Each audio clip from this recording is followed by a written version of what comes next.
वो कुछ एक तारीख पर इत्तेफाक कर लें, इत्तेफाक कर लें। अब चंद माह का ही फासला है ना, बिल्कुल उस पर इत्तेफाक कर लें तो फिर उसके मुताबिक सारे मुल्क में इलेक्शन हो जाए।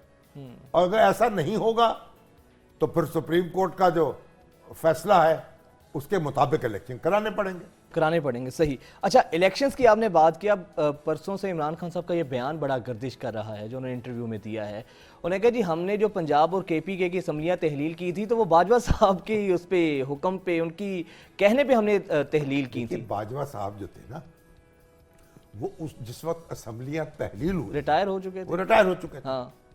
तो बाजवा साहब ने अगर उनको ये किसी मुलाकात में या किसी गुफ्तगू में ये तजवीज़ पेश की तो ना मानते उसको, ठीक है ना। अब ये तो एक उन्होंने रिस्क लिया ना इमरान खान ने। इमरान खान का ख्याल था कि जब 2 असम्बलियां तहलील होंगी तो हुकूमत दबाव में आएगी और वफाकी असम्बली भी तहलील कर देगी और इलेक्शंस हो जाएंगे, और इलेक्शन हो जाएंगे पूरे मुल्क में। हाँ। ऐसा नहीं हो सका, उलझन नहीं पड़ गई। तो अब अगर बाजवा साहब ने उनको कहा था, नहीं कहा था, इसको ये बहस तो एक इर्रेलेवेंट है ना। उन्होंने फैसला किया, वो परवेज इलाही साहब रोते पीटते रह गए, चीखते चिल्लाते रह गए कि ना करें ना करें। उन्होंने कर दी, उनका नहीं करो तहलील। तो अब इमरान खान साहब जो हैं वो बाजवा साहब को कहाँ इल्ज़ाम धरेंगे उनके ऊपर। मुझे तो लगता है ऐसे है कि जिस तरह खान साहब अपनी तमाम किए तरह के इल्ज़ाम दूसरों पर लगा देते हैं, तो स्टार्टिंग में शायद कट्टे और जो गायें भैंसें बेची थी वही इनका ज़ाती फैसला था। उसके बाद तो सारे फैसले खान साहब कभी किस पे इल्ज़ाम लगाते हैं कि मैंने उनके कहने पे किया, कभी उनके कहने पे किया। इससे तो सर ये भी साबित होता है कि खान साहब की जो कुव्वत फैसला है वो इतनी मजबूत नहीं है। कुव्वत फैसला तो काफ़ी मजबूत है। आपने देखा ना, अड़ियल तो वो है ना जिस पे अड़ जाते हैं वो अड़ जाते हैं। तो उनको गौर करना चाहिए, जो उनके फैसले अपने हैं उनकी जिम्मेदारी कबूल करनी चाहिए। बिल्कुल, उसके नतीजे भी उन्हीं ने भुगतने हैं ना। बिल्कुल ऐसा ही है। तो खान साहब देखिए, जो बड़े लीडर होते हैं ना वो एक कंसेंसस पैदा करते हैं, जोड़ते हैं लोगों को, नतीजा पैदा करते हैं ना। अब कायदे आजम जो थे वो इसलिए बड़े लीडर हुए ना कि पाकिस्तान बनाया। अगर पाकिस्तान ना बना पाते, सिर्फ लाहौर रेजोल्यूशन पास करके रुखसत हो जाते तो हम कायदे आज़म तो ना कहते ना उनको। सही बात। तो लीडर जो होता है वो नतीजा पैदा करता है, वो सिर्फ यानी सफर नहीं करता रहता। तो जो बड़ा लीडर है उसका काम है वो नतीजा पैदा करे। हालात, अब वो इलेक्शन जो है, खान साहब को इलेक्शन चाहिए, ठीक है।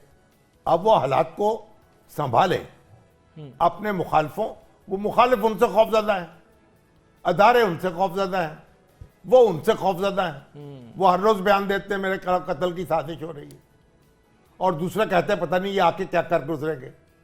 एक दूसरे का खौफ दूर करे, एक दूसरे के दिल पे हाथ रखे, यकीन दिलाए भाई ये दस्तूर के मुताबिक मामला चलना है। पाकिस्तान एक कॉन्स्टिट्यूशनल स्टेट है ना। बिल्कुल।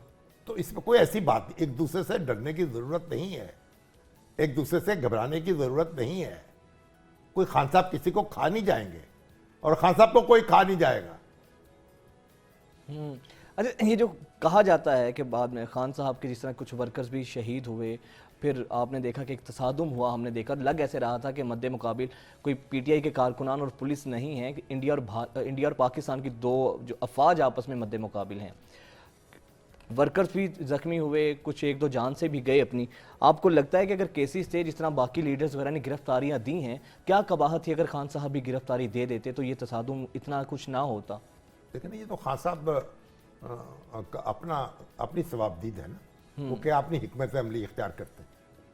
तो वो भी तो कानूनी जंग लड़ रहे थे ना, अदालतों से जाके बेल ले रहे थे ना।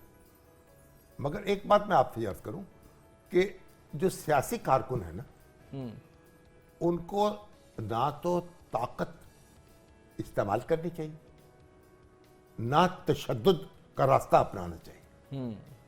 ये लीडरशिप का इम्तिहान है और हर लीडर पर लाजिम है कि अपने कारकुनों को पुरअमन रखे। और देखिए, ये कोई गुरीला जंग नहीं लड़ रहे हम, ये आप पुलिस ज्यादती करती है, गिरफ्तारियां करती है, फिर जमानतें भी होती हैं और अदालतों में भी लोग जाते हैं। अब यहाँ तो एक बड़ा कहीं सर्कस चली हुई ना, लक्की ईरानी सर्कस है ना। एक मुकदमा फिर दूसरा मुकदमा फिर तीसरा मुकदमा, एक एक बंदा पकड़ा जाता है, वो पूरी दुनिया यानी आप सैर करता है, कभी तोरखम में होता है, कभी अब वो सिंध में हसन होता है। नियाजी कभी कोयटा गया नहीं है, उस पे मुकदमा कोयटा में कर दिया गया। वहां हाँ। इस पे भी बैठ के सियासतदानों को, कानूनदानों को गौर करना चाहिए। अब देखें, मैं कब टेलीविजन पे बैठा हूं, मैं एक बात कर देता हूं जो गिरफ्त हो सकती है। अब वो बात जहां जहां सुनी जा रही है वहां वहां मुकदमा दर्ज हो सकता है। वहां मुकदमा दर्ज। जो शख्स मेरी बात से मुतअस्सर हुआ है या मजरूह हुआ है, वो मुकदमा दर्ज करा देगा वहां, बिल्कुल। तो फिर वहां मुझे भुगतना पड़ेगा। इसका कोई हल निकालना चाहिए। ये हमें, ये जो हमने अब हसानुल्लाह नियाजी जो है, उस बेचारे को मुल्क की सैर कराई। अब ये गंडापुर जो है, अली अमीन गंडापुर जो है, वो इस तजर्बे से गुजर रहे हैं। इसी तरीके से आप देखिए, फिर तशद्दुद की शिकायत होती। ये बातें सारी जो है, ये अच्छी नहीं है। तो सर इससे कानून जो है ना, उसके मुताबिक कार्रवाई होनी चाहिए ना, जो किसी के खिलाफ होनी है। बिल्कुल सर, अब जो इलेक्शंस नहीं हो रहे, जिस तरह आपने कहा कि ये खाइफ हैं हुकूमत जो है इमरान खान साहब की मकबूलियत से, अगर इलेक्शंस फर्स्ट मैं ये तो नहीं कहता, मैं एक दूसरे से खौफ है। हाँ बिल्कुल, एक दूसरे से खौफजदा है। सर अगर एक माह के बाद इलेक्शंस होते हैं तो आपकी सहाफती सियासी बसीरत क्या कहती है? खान साहब की पॉपुलैरिटी तो है, नून लीग कहाँ पे स्टैंड करती है? देखिए, नून लीग की भी अपना एक वोट बैंक तो है। अब उसमें जब आप मैदान में उतरेंगे तो कहाँ उम्मीदवार जो है वो भारी पड़ेगा। उम्मीदवार की भी तो हैसियत होती है ना, जो इलेक्शन को इन्फ्लुएंस करती है।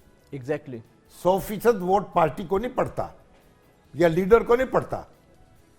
जब हम पढ़ते, जैसे 1970 के इंतखाबात हुए ना, तो आरेवाला में खबर आई कि जो उम्मीदवार जीता उसका जुलूस निकल रहा था। तो एक बाई खड़ी सड़क के किनारे, पूछी ये जो है इसको क्या हुआ, इसका जुलूस क्यों निकल रहा है? उन्होंने कहा अम्मा ये जीत गया, इलेक्शन जीत गया है। ये इलेक्शन क्यों जीत गया? वोट असी पुटोनू पाए ने, जीते गया। ठीक है ना। तो उम्मीदवार जो है वो भी तो एक फैक्टर होता है ना। फैक्टर होता है। अब भाई, अब तो देखिए टिकटों की तकसीम हुई है, बड़ा इख्तलाफात पीटीआई के हाहाकार मची हुई है। तो इलेक्शन में क्या होगा ये तो अभी हम प्रेडिक्ट नहीं कर सकते, लेकिन इलेक्शन से घबराना नहीं चाहिए, नहीं चाहिए। इलेक्शन में जाना चाहिए।